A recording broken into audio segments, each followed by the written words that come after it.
that water? Oh, it was back. I think the mics are on. Okay. Thanks, everyone, for gathering back. We are all that stands between you and a reception, which can actually be a physically dangerous position to be in. So this is our closing session.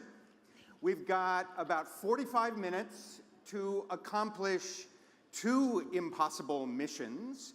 And these were our assignments for this session. That's mine. Assignment number 1 was to actively engage your thinking in reflection around what you have experienced in these 2 intense fire hose input days, more than 2 days for some of you, of input to give you a chance to reflect on that and begin to pull together your own thoughts. Being reminded of the philosopher John Dewey, who said, if you do not reflect on your experiences, you do not learn from them. So we're going to give a little opportunity for you to begin to reflect on the experiences you've had, take the ideas you've got, and bounce them off our panelists, who are not going to be in the traditional role we've had in this conference of actually sharing the best of what they know, but actually responding, and everything is going to be more concise. This is a fast-moving, summary kind of thinking. Then we're going to get to our second bit of focus, which is, what do you take away from here? Not just what thoughts do you take away from here, but what actions do you take away from here? What are you intending to do based on what you've heard? So we're going to have 2 rounds of those conversations. I'm not even going to take the time to grossly inadequately introduce our panel because you've got their biographies in your program, but you will recognize, because I think you've seen them all, Daniel Bernard Roumain, Jennifer Arnold, Stanford Thompson, who are going to respond to your thoughts. But before we get to them, we get to you. So, we read comments that had been left over the course of this conference that asked for your ideas about community initiatives. We've reviewed them. Your thoughts about what actions local communities can undertake that will move the field in the right direction. We took a look at your thoughts for outrageous activism. What bold actions can we take to foster positive change in the diversity of the classical music ecosystem? And individual commitments.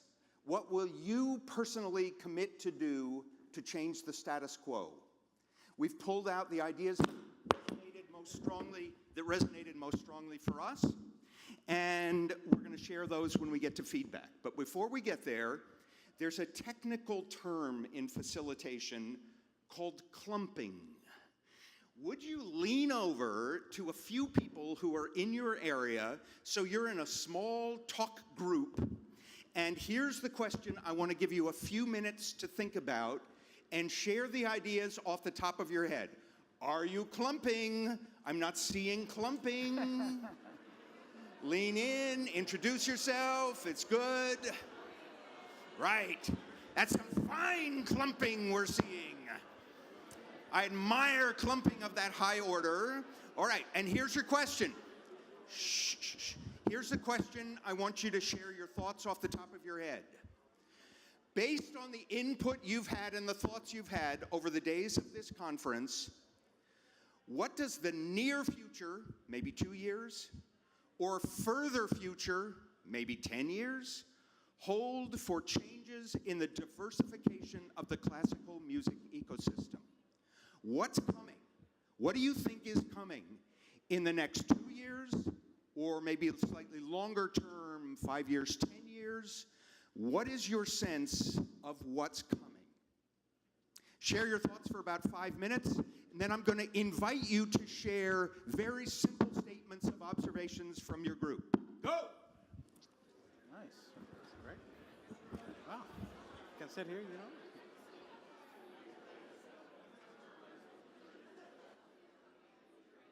Can we talk at all? Oh, no, we can't. Yeah. No, I think our mics are on, right? No. We can walk around the room. No, I mean, are our mics on?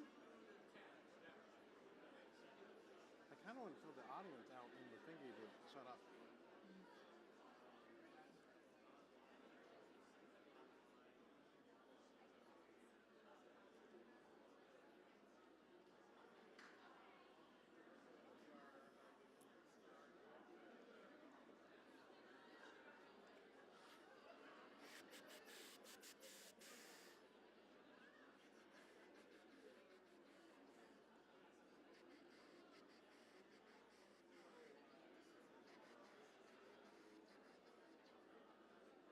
Great, man. Check. So just to remind you, we're going to hear some quick statements from them, maybe 2 or 3 minutes.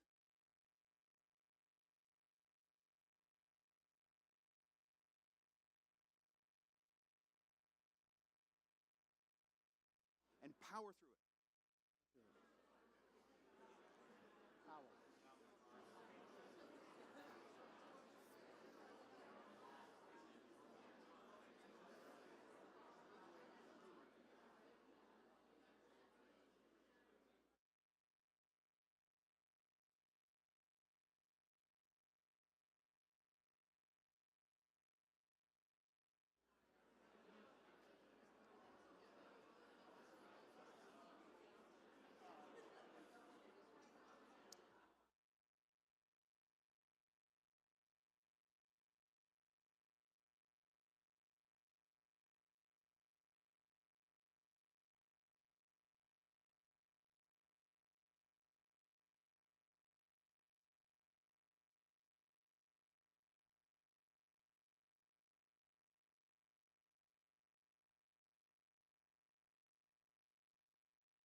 And we have about 1 more minute.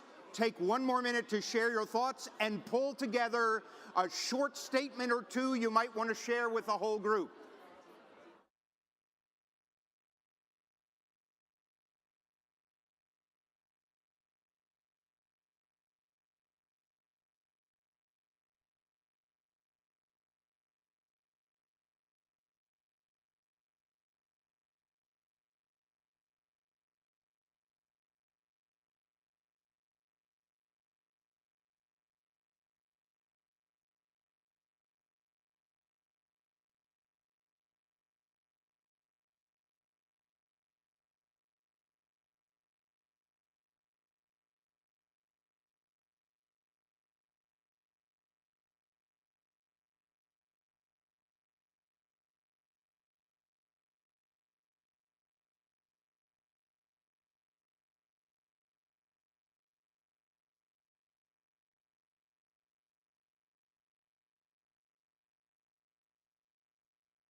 Okay, bring those conversations to a close. And do you have a short, concise statement you can share at the closing of this convention? A thought? Are you hopeful? Are you discouraged? Are there leverage points? Those who have a short, succinct statement to share with this group, move on over to the microphones. We want to hear your voice. Young people, we especially want to hear your voices. And let's gather some of these thoughts before we bounce it to our panel to hear theirs. All right, let's begin over here. Let's go. I'm incredibly hopeful for the future of our art because in the next 10 years, we're going to see not even a resurgence, but we're going to see an expansion of the internet and what it can provide for people of all walks of life. Beautiful, thank you. Over here. Hello, my name is Christopher Mosley. I really want us to challenge orchestras in a way that we approach it as a question. If you really care about what your orchestra sounds like, you will have blind auditions all the way through. If you care about what your orchestra looks like, then you won't. All right, let's leave it at that. Beautiful. Back over here. I'm hopeful because I know that a lot of people are going to feel inspired. A lot of young people will feel inspired to want to be creative and intelligent because we may have elected the dumbest person of all time. And all you need to do is tell a kid that they're smart one time, and then they turn on their brain and I think I'm going to make a decision for myself. And when they do, they get creative. Beautiful. I'm hopeful for that. Beautiful. Yes. We were hopeful too, and for similar reasons, that the outcome of November 8th brings us all more dedication and more activism and more focus to aim towards the outcomes that we were all look forward to in the next, we were going for 10 years. Invigorated activism, yes. For no matter what might happen moving forward, that we are able to react with more care and more empathy and more beauty than ever was before, unprecedentedly. Beautiful, thank you. And the etymology of the word responsibility is to promise back ourselves in new ways.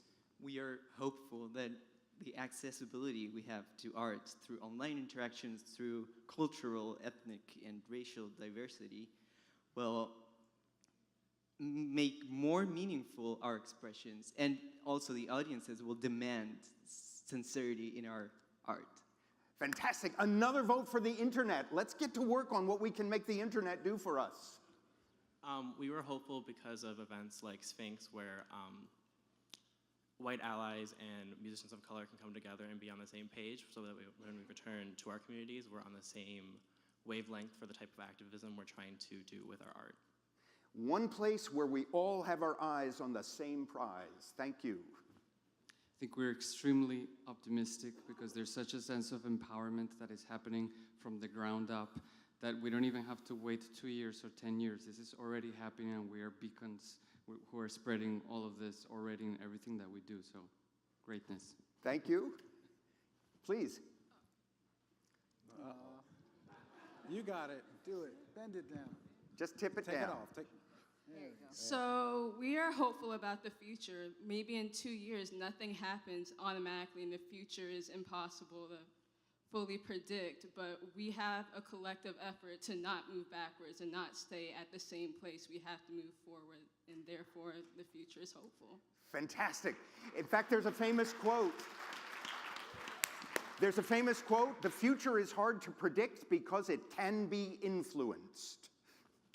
We're hopeful that technology will make education more accessible and equitable, and also that technology will be used to advance our art form as musicians, and also that new composers are going to be reimagining what classical music can be by integrating other cultural traditions into their work. You should have heard our dinner conversation where we are wondering what Kendrick Lamar is going to do when he composes for orchestra. And Beyonce, too. Yes. Yes, please. We're hopeful about two things. First, centralizing the voices of women of color, or people of color and women. And second, building networks and allegiances and alliances outside of any infrastructure that may be at risk because of political and all of those changes. So really reaching out of necessity to make sure that things move forward.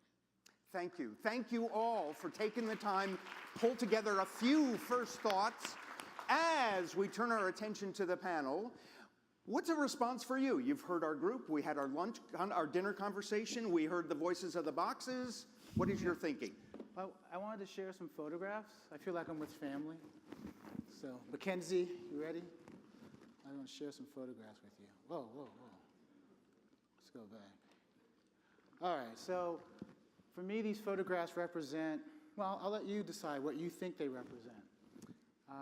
And if you can name all 10, I think that's really cool. There's one. There's two. If you can name that orchestra, that'd be great. Or that one. Exactly. No. See that right there? Or that. Yes. Or that. Exactly. Don't hold back. Or that. Probably the first time we've ever seen Dolly Parton at a Sphinx conference.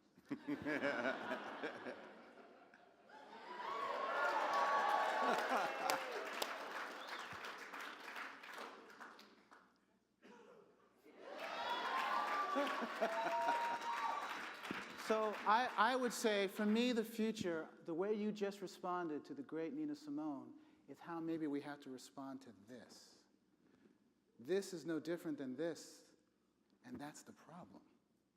New York Philharmonic should have a look that inspires.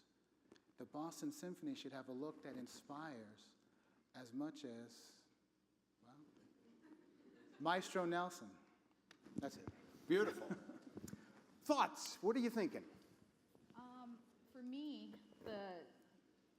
because I spend the majority of my time in orchestra, I've had a position for the last 11 years, I think that, I'm going to respond in terms of orchestra.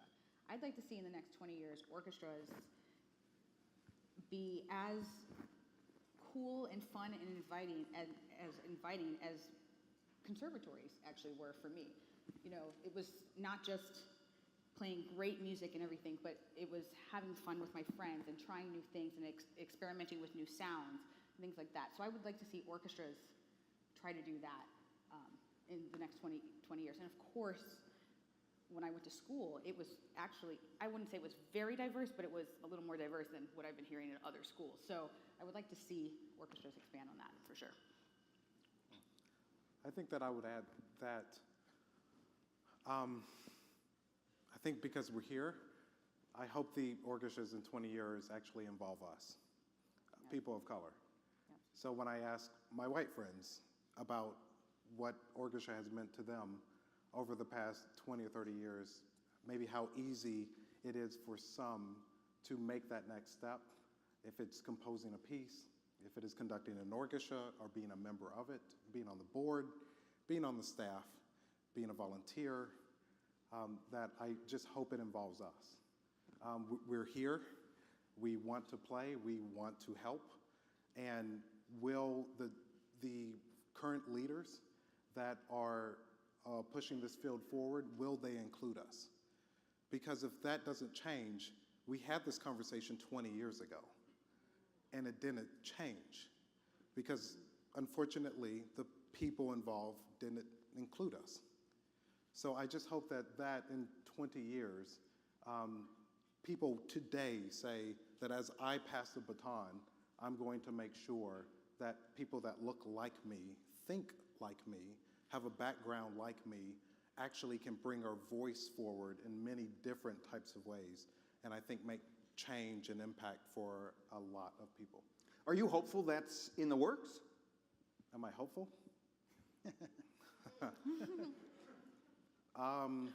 I fell in love with music when I was 12. I'm 30 now. That's been 18 years. In the way that I do work, yes, I do feel that I've been included, but I have been excluded from many others. So am I hopeful? Yes. Will I be hopeful in 20 years? Yes. I just hope, what I'm hopeful for, that today people make different decisions and continue to do it.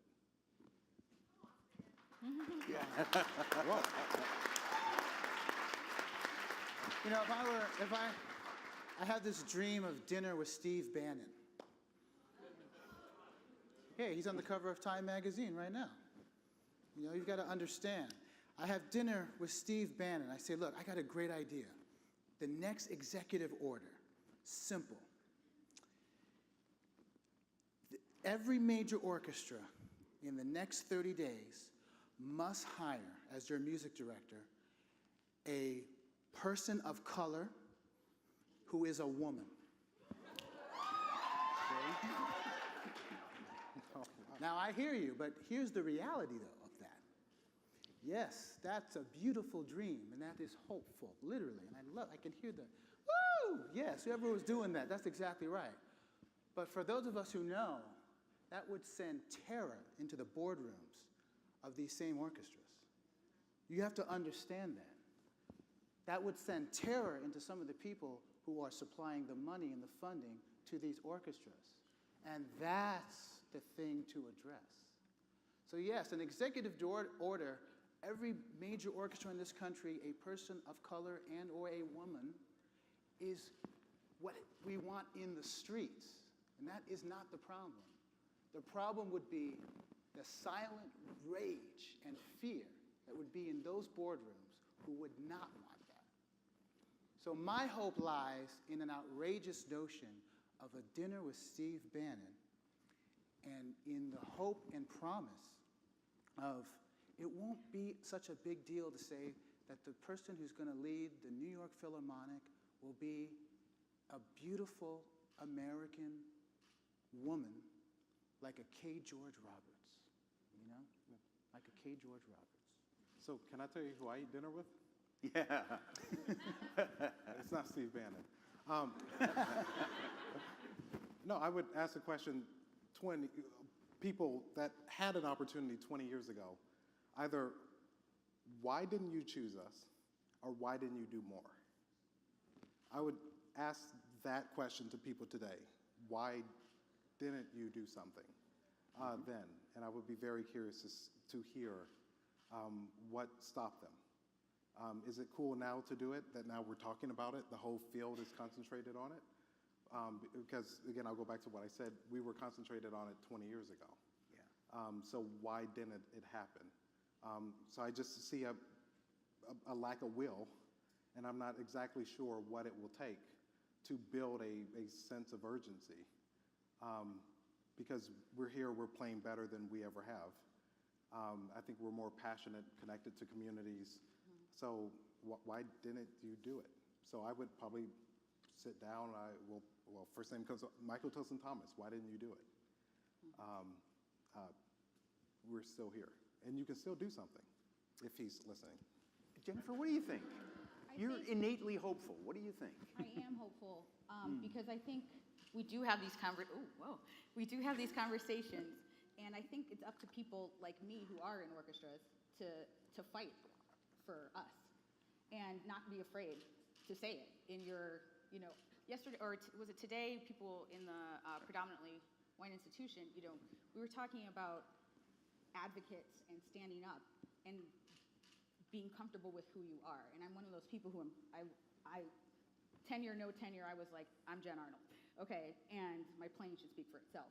So I believe in going to the office and being friends with your staff in your orchestra, definitely. You have to know your staff's name, work with them, say hello, bring them cupcakes, and have these conversations. And don't be afraid to. In my orchestra, we signed on for these Sphinx artist qualifying auditions because I called my GM and I was like, we need to be a part of this. And he knows me. I'm not afraid to talk to my general manager or my education person, Monica, who I love. You have to know your staff and you have to fight for these things. Whether it's a composer of color, whether it's a musician, whether it's a soloist, a conductor, which has its own things. I mean, why is it so hard to hire a person of color music director in the United States? It's ridiculous. They don't even get a classical week. Why are they just being put on for MLK concerts in American orchestras. It's absolutely ridiculous. Not that MLK concerts aren't important, because they are very important, but we should get equal chances in the US. And people like me in orchestras have to say something. We have to say something, and I do, personally. And I urge my friends in orchestras to do that. Yeah. So. And you're on every damn committee that's possible to be on. I love a committee. Yeah. You know, because I love talking to board members. You know, how are they ever going to learn about what we do if you don't talk to them about what we do? You know, and you don't make them understand that, you know, this is an art and it's a craft and it's a skill, and we do it because we love it, and it's a job as well. This is our livelihood. So if your board members, if you don't know your president of your orchestra, if you don't know your staff, if you don't know your chairperson of your board and some key members of your board, of course your orchestra is not going to succeed. You know, like, I mean, they have to feel invested. I'm invested in my orchestra. Every musician should be invested in their orchestra. They should be invested in their community, and I think most are, actually. But you have to be invested in your board. You have to be invested in your staff. So. Before I throw it back to the audience, can I ask each of you if you can remember the one or two statements you pulled out of our boxes that resonated with your own thinking, but something you heard from one of our participants. Can you just share with us the thing that struck you? Yeah, I can't remember it specifically, but the premise was one of advocacy. And it's similar to what Jennifer is saying, which I think is true. I think that whether you're a member of the orchestra or a member of the audience, you can be a strong advocate for the change you'd like to see in your orchestra or in classical music. So that can be anything from a specific performer to a specific composer to a specific project, you know. And I think that is something that, you know, perhaps America's greatest natural resource is one of imagination. You know, this notion that we can actually be inspired by an outrageous notion of a Sphinx organization and everything that it encompasses. To winnow that down to what it might mean, and I said this on our phone call, you know, I have a dream of being able to create single concertos or duo concertos or triple concertos in which those soloists are carefully calibrated and selected and evoke a particular idea. So, you know, if I were to do a duet with another person, I would want it to be Laverne Cox. That is something that I think would be really needed in our industry.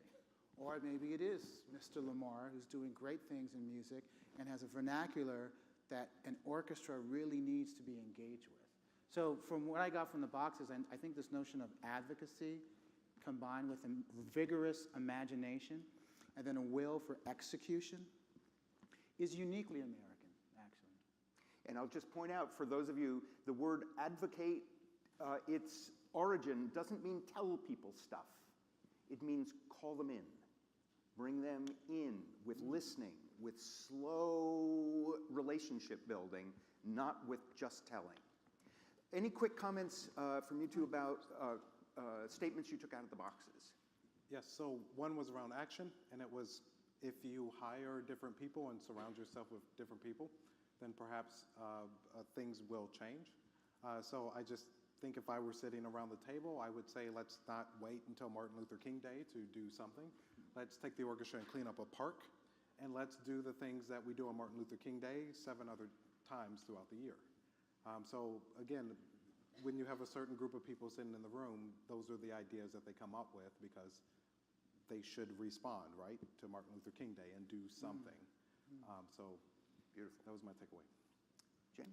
Mine, I think I'll address hiring people of color as educators. So I think the question was, do you hire people of color? Is it more beneficial to hire people of color to teach your students who are of color? And as someone in Oregon, I have a studio of about 17, and mostly white students, because it's Oregon, it's Portland, Oregon. And they're great students, and it's fun, and I love them. But there's a noticeable difference in my teaching. I don't know if it's even my teaching style, but the way that my students relate to me at the Sphinx Performance Academy where I teach. Shout out to all the Sphinx Performance Academy people. Yeah! Thank you guys for coming out to Detroit. I love you too. But there's a noticeable difference, and I think it's because backgrounds are similar. We can talk, I mean, the language is the same. And you have the ability to, I think my students have the ability to ask me questions they don't necessarily, they're not able to ask other teachers. And so there is definitely a difference, I notice. I wouldn't say my teaching style is so much different. I still teach the same musically. You still have to play your scales in tune, you still have to use your metronome, but I think the conversations are different, so. Fantastic. I'm going to throw it back to you. Here's 4 minutes of clumping to come up with thoughts for each of you on the actions you personally intend to take to contribute to changing the status quo in the direction you want. What are you coming out of this? The moment is hot. We're all in the room thinking these same thoughts, intending good things. What is the one action you want to identify for yourself as the thing you're going to leave here intending to do to change the status quo in the direction that you want? Only about 4 minutes for everybody in your group to pull that together and share it. Go.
One more minute to pull together quick, concise thoughts.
Okay, wrap up those conversations. And this would be the moment when the truly bold migrate to the microphones to share and inspire us with what is coming, what the inspiration of these days, and the generosity of Sphinx creating this space for us, what it can turn into in terms of action. So let's hear from our microphone colleagues. Hi, my name is Emery Kidd. I am going to research a way to pipeline federal funding to our inner city youth so that they will have more access to instruments, they will have more awareness of what kind of repertoire, and just a better awareness of classical and all music, especially music created here, the history of America, which often represents themselves. Beautiful. Research to provide a resource that we need. Hi, my name is Mary Travis. I'm from Baltimore, and I am a theater maker. Hi. Yes, Baltimore, stand up. So I plan to incorporate more classical music into my theater productions, and also jazz music and other types of music forms as well. But music is very important, and it's important in storytelling just as much as dance and singing and acting and so on and so forth. So I'm excited to do that. I'm going to expand my art form. Beautiful. My name is Julian Maddox. I'm Gabrielle Skinner. We're partnering up on this one because we had some like ideas. Both of us went to Cleveland Institute of Music, and both of us have experience teaching at inner city schools, specifically the Cleveland School of the Arts, and now I'm in Houston working in inner city schools in Houston. And both of us are really passionate about getting into the schools and working with the kids and showing them why it's exciting and providing them with the opportunities and the tools that we've learned here. And something you mentioned was advocacy as a way of calling people in. A reality of the fact is maybe 3% of the people in my school, I'm still an undergrad at CIM, are people of color. People might be the first to agree that this is something we need to address, we need to get on it, but since they don't think it applies to them, even though it does, they won't necessarily start that conversation. So advocacy, we're gonna call out, we're gonna get all people to be talking about this, and we're gonna find a way to make sure that all people realize it enriches all of our community and all of our art form when we're all on the same page. Watch out, CIM, here they come. Hi, my name is Dana Wilson. I'm from Berrien Springs, Michigan. In addition to talking about advocacy and practicing and different things that we could do to further this mission, we talked about a simple thing where we eliminate racial jargon, I should say, in our conversations about music, because sometimes that can make Black or Latino music look inferior. So seeing it all as equal and using language to express more of a incorporative and integrated music community. Beautiful. Okay, I'm going to share some of the ideas that came from my group. A career change, an approach to key professional decision-making without fear, a reaffirmation of commitment to the project that you're working on, and to find a way to bring SphinxConnect to scale. Whoa. A few eyes just lit up over here. Yeah, beautiful. So kind of an overview and similar ideas. In our group, we were talking about kind of being at the proverbial inner table, to be the one to ask the hard questions, and in that way you can get dialogue happening and then progress occurring, and also an idea of being the support, helping to support these ideas. So kind of all aspects of that. So being the one to ask the questions, and then being the support to make the progress happen, and also like kind of having the opportunity to be like one of first, and kind of the thought that comes to my mind, or the idea comes to my mind, it's kind of like a gladiator, where you can be in the trenches and actually, physically making the progress happen. Yeah, beautiful. Because we want to hear from our panel just a little more concise. Hello, my name is Noniko. I'm from the University of Michigan. So So what I'm gonna do is I co-founded the Classical Music Network through the Accelerator program with Professor Mark Clay and Jonathan. So what we're going to do is we're going to be the ESPN of classical music. So what I will be committed to doing is all the contributor will make sure it's broad in terms of not just ethnicity, but also genres. It's everything classical music. So all you guys here will be our collaborators, and we will not back down. Beautiful.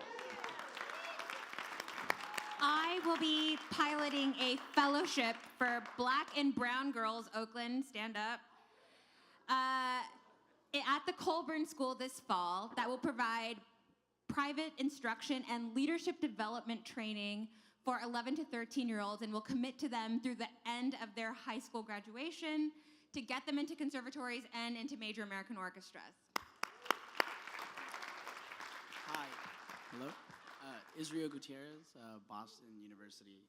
I plan on fighting the transparency and complacency of just simply trying to put it out there and challenge the societal conventions and social norms of what it means to be a Latino or a person of color playing classical music, and I will have this discussion every single day, and I will not be quiet about it.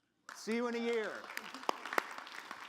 Well, in our group, we were talking about how all of us came with individual ideas. We want this, we have these ideas, and suddenly we come here, and we're not alone. It's all this amount of people just thinking of the same thing. So our decisions for the future, near future, would be to work all together. Even if we're in different parts of the country or of the world, we know we're not alone, and we can program pieces from other composers that are here or not, but can be part of Sphinx, inviting performers that are part of all these beautiful organizations, and just working together as SphinxConnect. Thank you. I have a dream to ignite military children's passion and give them something to sort of to look toward, when their parents are gone, and they're not home. I'm very akin to that. My family is military, and they would be gone. Dad usually, and so I'm just used to that feeling that there's nothing, so you got to put your energy into something. And so I'm working on a program, a youth program, to get the young children in the military kids, to have music, something to passionate. Beautiful. Never mind. I'm trying to represent mothers who support their kids in their careers. My daughter, she's Latina from Costa Rica. And my commitment is to make her work even harder, to practice even more hours.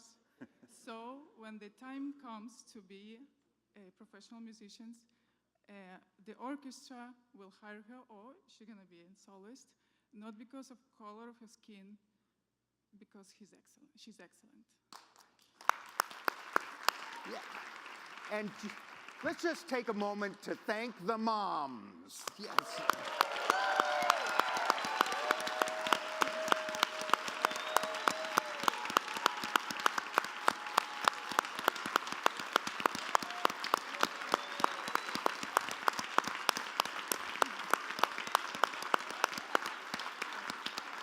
And last word goes to Margaret.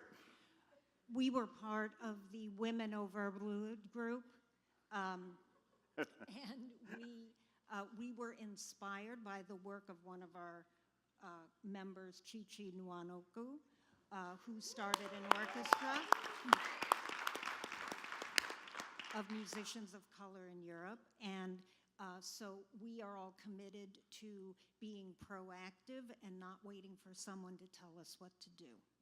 And let's learn from what's happening in England. Thank you, Chi-Chi. Some real leadership work over there. And panel, what are your thoughts? What are you hearing? What is your response? Wow, it is remarkable how much energy can change attitude, and how much attitude can then affect change. And you're talking about 20 years, and of course I think about 20 years and 30 years and even 100 years from now. What will people say about this time? And even 100 days from now, a year from now, what do I want to see different? And how can I be a conduit towards that?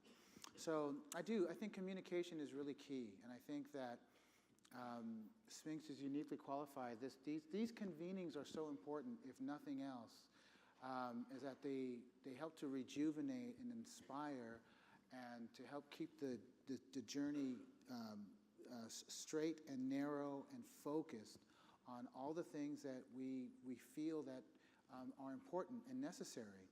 And absolutely to the mothers. And I think that as I have become a parent and as you become responsible for someone else and by extension a community, you start to realize just how vital and just how important representation is. Representation. So, I know at this convening we do talk a lot about our differences and the things that we don't want and black and white, and I understand these things. I think I'm really inspired by this notion of what it means to be a beautiful human being trying to express beautiful music to a large group of beautiful people. And as a goal, and I think that, I just wrote a piece for Rachel Barton Pine, the great violinist, and it's called Hip Hop Dances and Prayers. And she's playing it on this incredible instrument, $1 million instrument. And at one point, she turns to me and she lets me hold it. It's kind of freaky, It's like, oh my God, I don't want to mess it up. And I'm playing it, and I'm just showing her what I intended, just a brief part of it. And she says to me, I can't really do that. But she's saying it in a way that, not that I can't do that, she's saying it in a way that, I can't do that and I want to. That there's this whole world of expression contained in someone like Maxwell or any one of the people, any one of these students that is coming through this program, that there's this whole universe of ideas waiting to explode and waiting to encompass another world of ideas. And that's very cryptic, I know, but it makes me feel really good. All right. We got 2 minutes. Final thoughts of action commitments. Oh, wow. What's in your mind? My mom is here. Mom, can you stand up? Hey, Mom.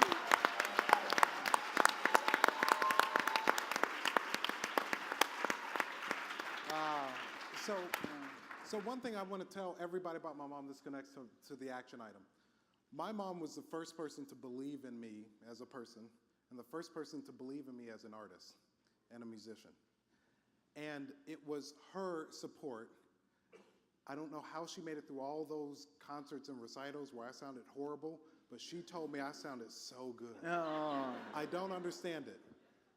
And what I think is important in the action item, for those that do not know, the work that I do through El Sistema USA and the work that's happening at Play on Philly, that this magic begins at a very early age. Someone has to believe in you.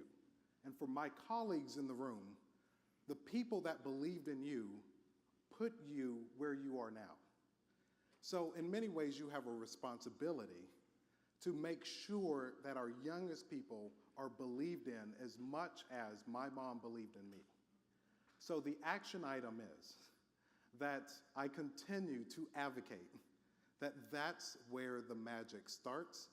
We are all lucky that we had the support and the people to help push us through this thing. And because of that luck, we need to make this not a lucky thing for the next group of people that will be in this room. So anyway, Mom, I love you. Thank you for everything.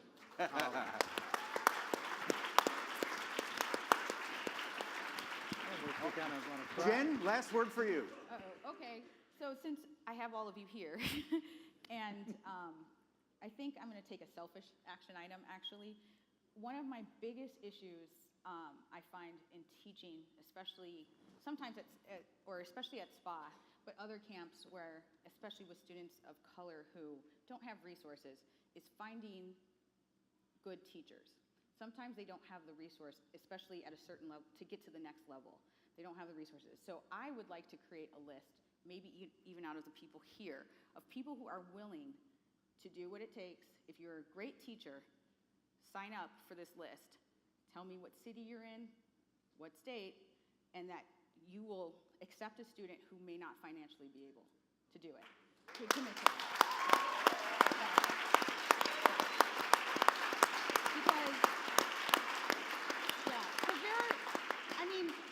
There are kids out there that are just sometimes 2 years away. If you had gotten them 2 years earlier, they will be in an orchestra. They will. So I would like to make that list. So I don't know if I'm going to put a piece of paper out there, maybe at the reception upstairs, but please sign up if you're willing to do it. You know, people will cut lawns and stuff, you know, for lessons. So, you know, thank you. All right, so that's what our panelists are going to leave and do. We've heard from some of you about the energy of this fortunate gathering that we have. We don't get many of these. Thank heavens we get them once a year. And then we create pockets of it in the rest of our time. But taking the energy of this place, this time, and taking it out into the world, which is what will change the status quo. Thank you, panel. Thank you, participants.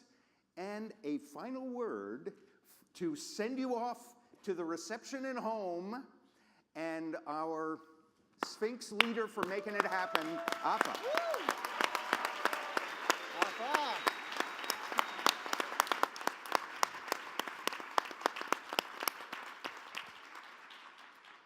Thank you guys all for coming here and spending the week with us from all around the world. I think we counted 7 different countries and coast to coast and in between. I think this convening for me personally likely exceeded every possible expectation that I could have had.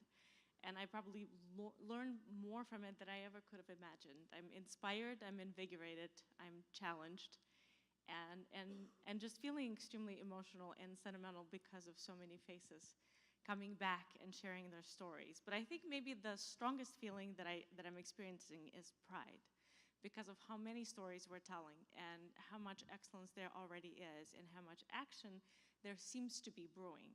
And that's what I'm encouraged by. So having heard all these innovative ideas and thoughts and courageous commitments, everything from changing careers to going back and forming a completely thought out fellowship at Colburn. I mean, you can't get better than that. For me, what I'm committing to do is to bring this convening to scale. That was one of ours. SphinxConnect cannot end here. It has to continue year-round. So I have all sorts of thoughts about having potential connect pods in various parts of the country where that activism can continue, and then come back here once a year and tell us about it. But beyond that, continue to work throughout the year. Sphinx will be your motherboard. We will be the resource. So if you're working on something, say you're somewhere in, I don't know, Bloomington, Indiana, and you have 3 or 4 allies working together to make a difference, but you come across a stumbling block, call me, email me. And if it's that you don't know a composer, if you're missing, or if it's the funding piece that's a problem, understand that Sphinx is a resource, because our vision for this is not such that we get together once a year, feel great, party, and go home. It's that this is where we celebrate, this is where we provide awareness, and this is where we learn. But throughout the year, we have to all commit to do the work. We're certainly committed to doing that. And lastly, as I look around the room, I say to my friends from the philanthropic community, I know we're so data-driven. I know we're about metrics. We don't need more metrics. The League of American Orchestras has just finished 2 significant surveys. We see where it's going. I mean, the numbers aren't good. They have not gotten better. They've gotten worse, and there's a state of stasis in some areas. We have the metrics. To those of us who are like me, allies, working in different communities to make a difference, there's no more research to be done about it. Literally, it's just the time is now. The work now has to be done. And there is no place to start but now. And there's no other better time to wait than now. There's no more weighing of pros and cons. And then finally, to our artists sitting that part of the room and in the back, keep practicing, keep doing your work. And if you stumble across something that is, that's a difficulty and something that you think is a stopper for you, call us, email us. we're going to continue to be there for you. It's not a one-time, once-a-year thing. Familia is large now. There's more than 500 people here. So Sphinx is dedicated basically to bringing SphinxConnect to scale. We're dedicated to making sure that everyone who's in this room and those listening that couldn't make it, either due to Nico or other circumstances, are also invigorated. I'm personally committed to it. This has been my life's work. And I know that my entire team is committed to it. My board, of which there are many boards, stand up and be recognized.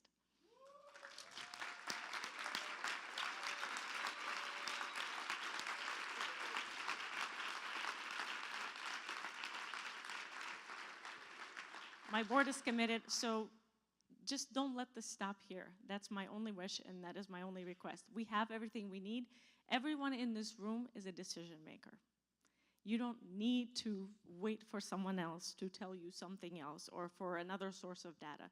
You are the decision maker. Make the decision to do something. If you're a composer, write something. If you're an orchestra manager, hire somebody.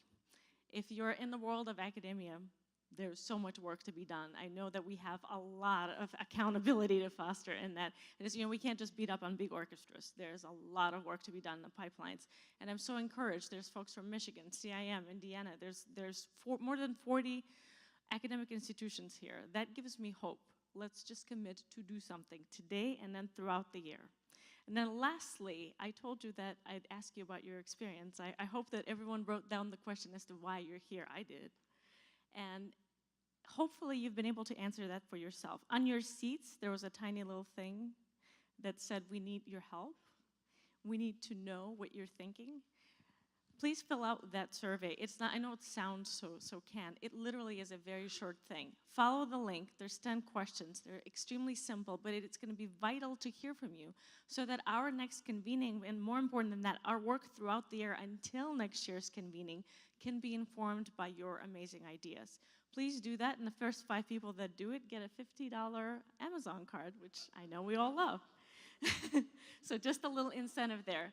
But for those of you joining us tomorrow, I know that you won't regret coming to the finals concert. It's going to be an amazing celebration. We'll hear our incredible Sphinx Symphony, and we'll have our guest artist, the University of Michigan's Men's Glee Club, in a new work, 7 Last Words.